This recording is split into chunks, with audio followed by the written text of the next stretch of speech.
Welcome back to the Roundrockville Tales YouTube channel. I'm whatever Trevor, the author of A Roundrockville Tale. We're about halfway through now, and things are settling in, so it's appropriate that chapter 12 is called Settling In. Page 69, chapter 12, Settling In. Lumpy settled into the home he once knew as little Linus L. Limestone. As a traveler, Lumpy was used to getting to know new rocks. He invested time, learned names, and got to know the residents of Roundrockville.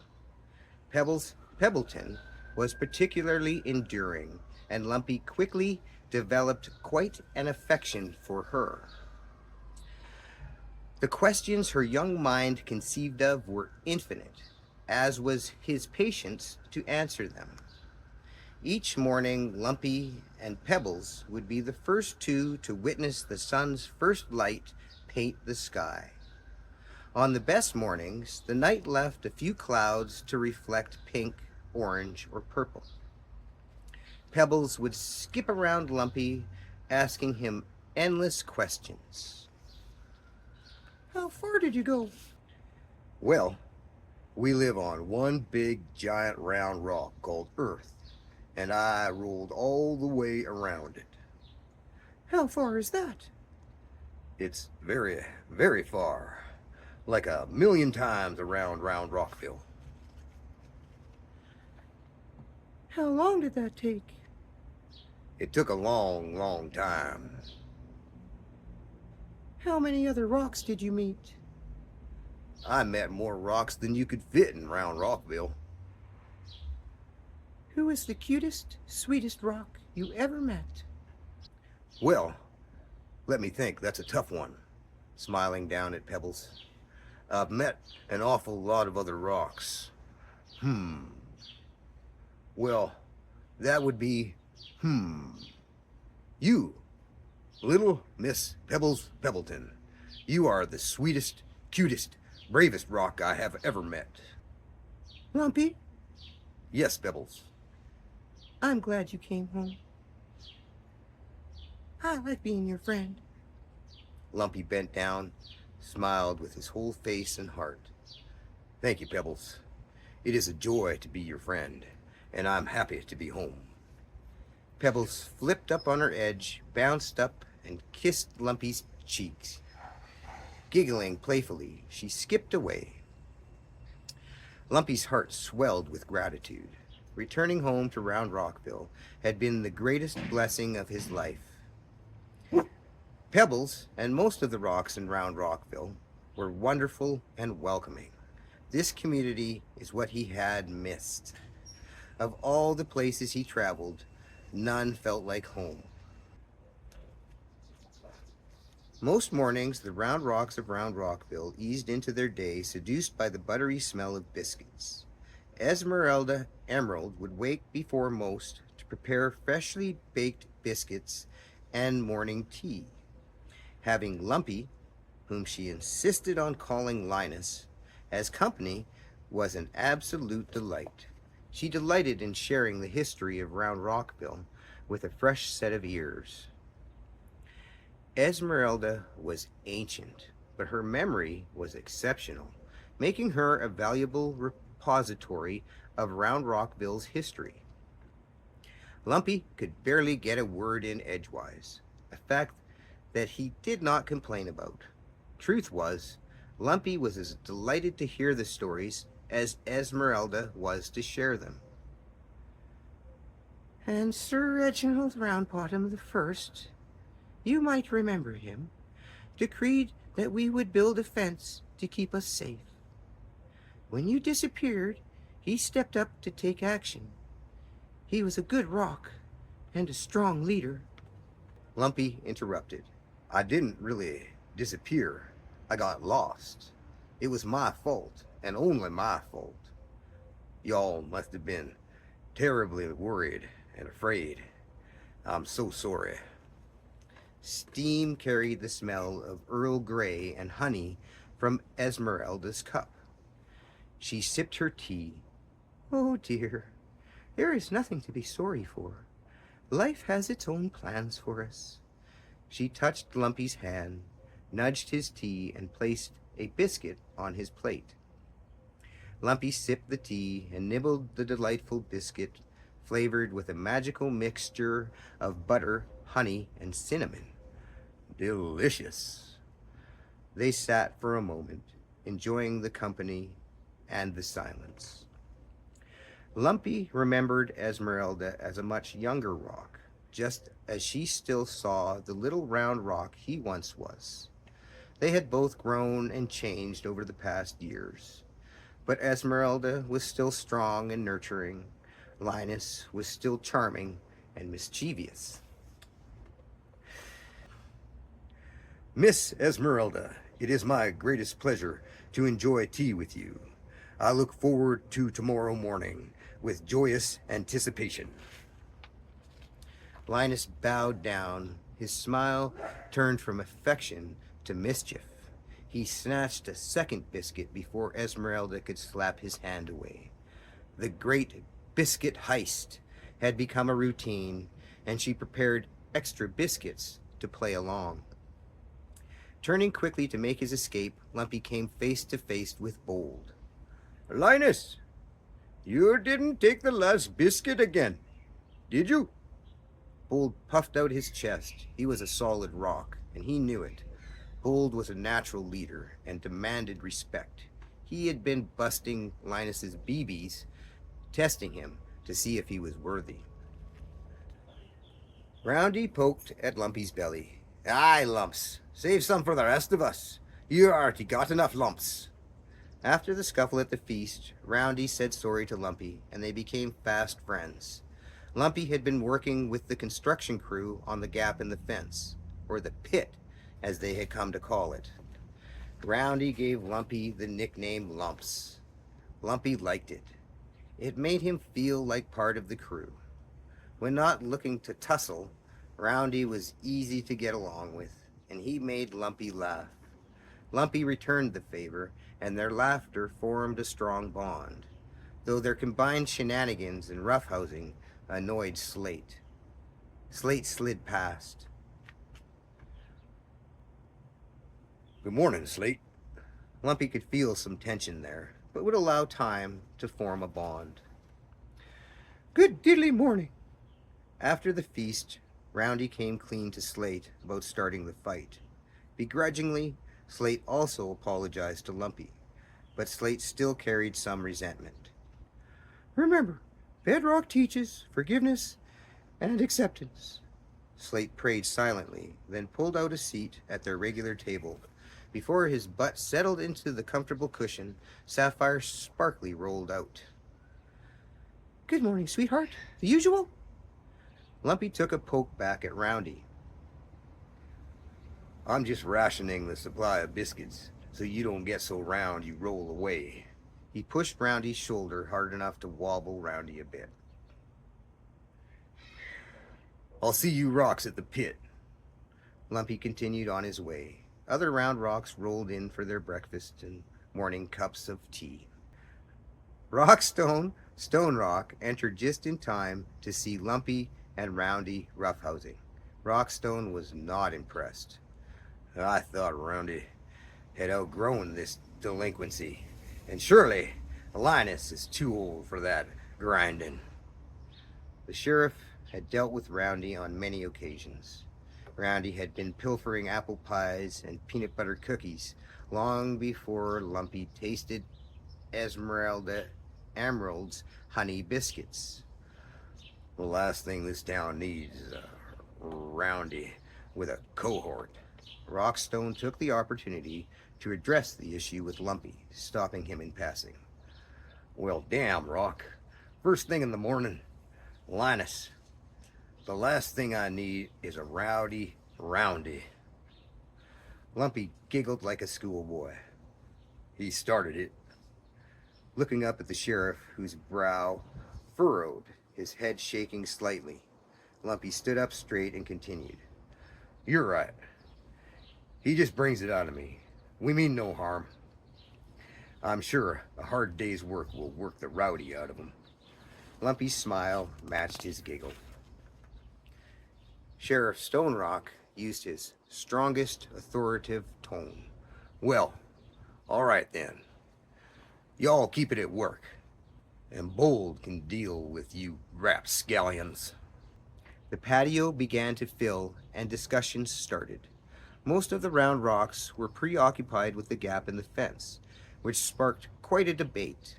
Some residents believed they wouldn't be safe until repairs to the glass shard fence were complete. Sylvia Stonemeyer, as usual, had strong opinions and wanted everybody to know them. We need to keep things stalking by the full moon's light out, Gossiping with anyone who would listen. that fence is the only thing keeping us safe. Moving from rock to rock, talking non-stop. Stony Stonerson started a counter movement to tear down the fence. Linus wasn't like taken, dude. It's like there's nothing out there to be afraid of. No creatures are stalking by the full moon's light. Think about it, bro. The fence wasn't keeping things out. It's keeping us trapped inside. The mayor, Sir Reginald Roundbottom II, scheduled a town meeting to resolve the issue with dignified debate and democratic process. Lumpy shared pleasantries with several Round Rocks. Delilah McDiamond, a rather shy, quiet rock, approached Lumpy tentatively. Hi, Lumpy.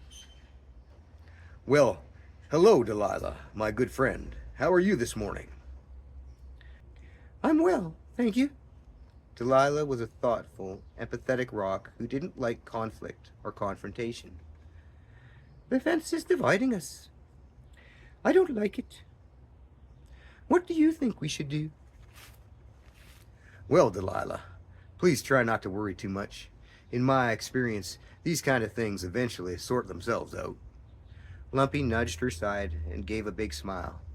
Personally, I'm still on the fence about the whole thing, leaving Delilah wearing a cute, shy little grin.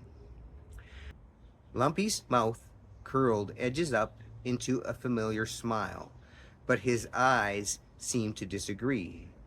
The joke avoided the heated issue of the fence. The fence exists because I was careless. The fence is my fault. Lumpy had some guilt to deal with. As he rolled along, Lumpy reflected on how he was enjoying getting to know the rocks of Roundrockville. In his extensive travels, he made many acquaintances. As it is for a traveling rock, most of those acquaintances were short-lived.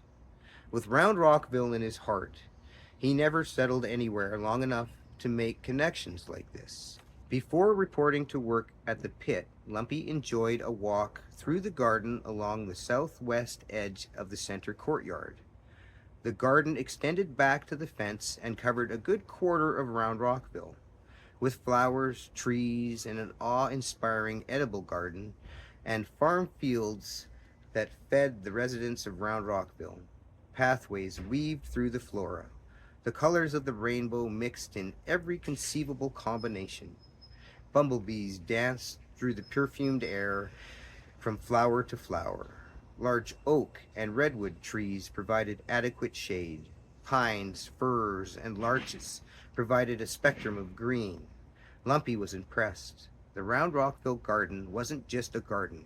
It was one of the most impressive parks he had ever seen. Rockzilla Rockstar, the head gardener, was quietly singing to herself while busy tending to some lush-looking patches of strawberries. Strawberries, strawberries, be the best strawberries you can be. Enthralled by the harmonious tones of Rockzilla's voice, her exceptional talent temporarily paralyzed Lumpy. Strawberries, strawberries, be the best. Rockzilla looked up, her cheeks turned red. She fluttered her eyelashes and with a smile said, How embarrassing. Hello, Lumpy. Lumpy bowed slightly, moving back. Nothing to be embarrassed about. You sing beautifully. Now I know the secret to this glorious, gorgeous garden. It is your voice. I was enjoying it. Please continue. No, I only sing to the plants. Rockzilla lowered her head, nodding with embarrassment and modesty. Well, that explains why the flora is lush, vibrant, and spectacular. My apologies, lucky plants. Rockzilla crossed her hands in front of her with a shy smile and responded, "Thank you." Lumpy rolled along slowly, enjoying the garden. Rockzilla turned to the blueberry bushes. "Blueberries, blueberries, be the best blueberries you can be." Love resonated in Rockzilla's musical tones. The morning was partially cloudy. A cloud cleared the way for a beam of sunlight that lit up Lumpy's face. He paused, raised his head, and enjoyed the warmth. More clouds cleared, and the sky revealed its bright blue intentions for the day. Lumpy continued through the park, wandering the trails at random. At the edge of a large meadow full of wheat and grains was Barbara Brickenstein tending to bees. The largest, loudest, most lovely bumblebees swarmed around Barbara as she tended to her hive bodies. The bright yellow stripes on the bees' bottoms made Barbara look blurry. "Well, good morning to you, Mr. Limestone." Barbara raised her chin, swung her arm, and gave a royal hand wave to exaggerate the sarcasm. The bees swirled around, avoiding her arm like an orchestra following its conductor. "Please, Lumpy, call me Barb." Lumpy giggled and mimicked the chin and air gesture. Well, thank you, Barb. I would like that very much. They shared a laugh. Have a wonderful day, Barb, and don't let those bees sting you. "Oh, they wouldn't dare, would you, my darlings?" The swarm of bees around Barbara shimmered as if shaking their collective heads. Lumpy continued past the meadow and into the orchards.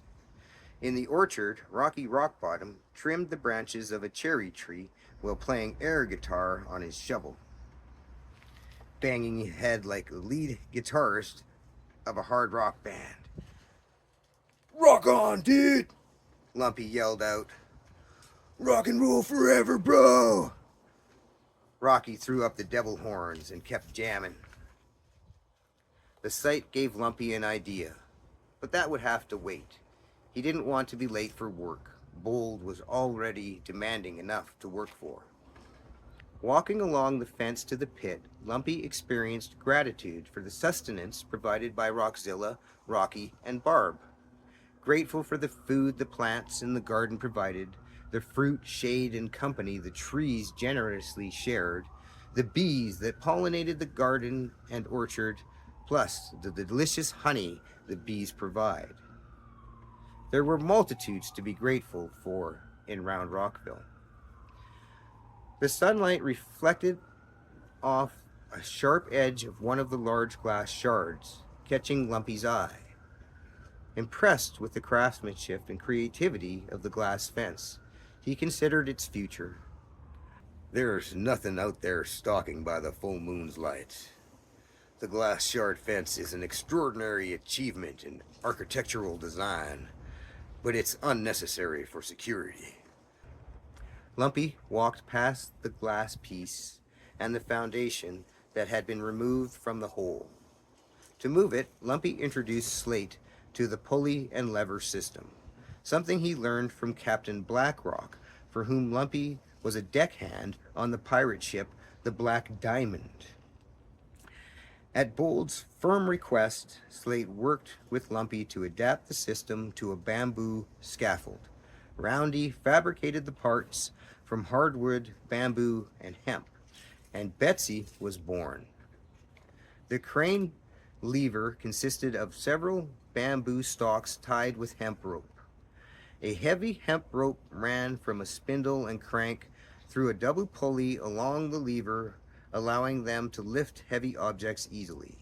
A pivot maneuvered the suspended objects. Roundy dubbed the mechanism Betsy.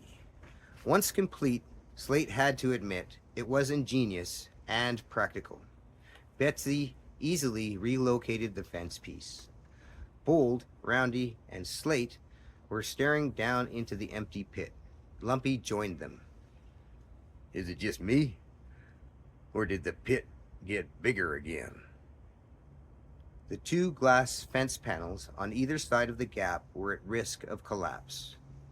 Roundy slapped Lumpy on the back. Aye, that pit be growing. Thank you. I was actually struggling with this, and I thought about taking a day off this week at the halfway point. And I've even thought about stopping the readings altogether. But I'm a pretty determined fellow, and once I start something, I like to finish it. And I'm so glad I did that reading because I feel much better now than I did when I started. That's the magic of creation, and that's what happens when I engage in creative endeavors. It helps me align with the earth and the universe, and that's the true gift of reading this book on this channel. And I thank you for your participation and for your likes and your comments and just for being here. Thank you very much, and have a wonderful day.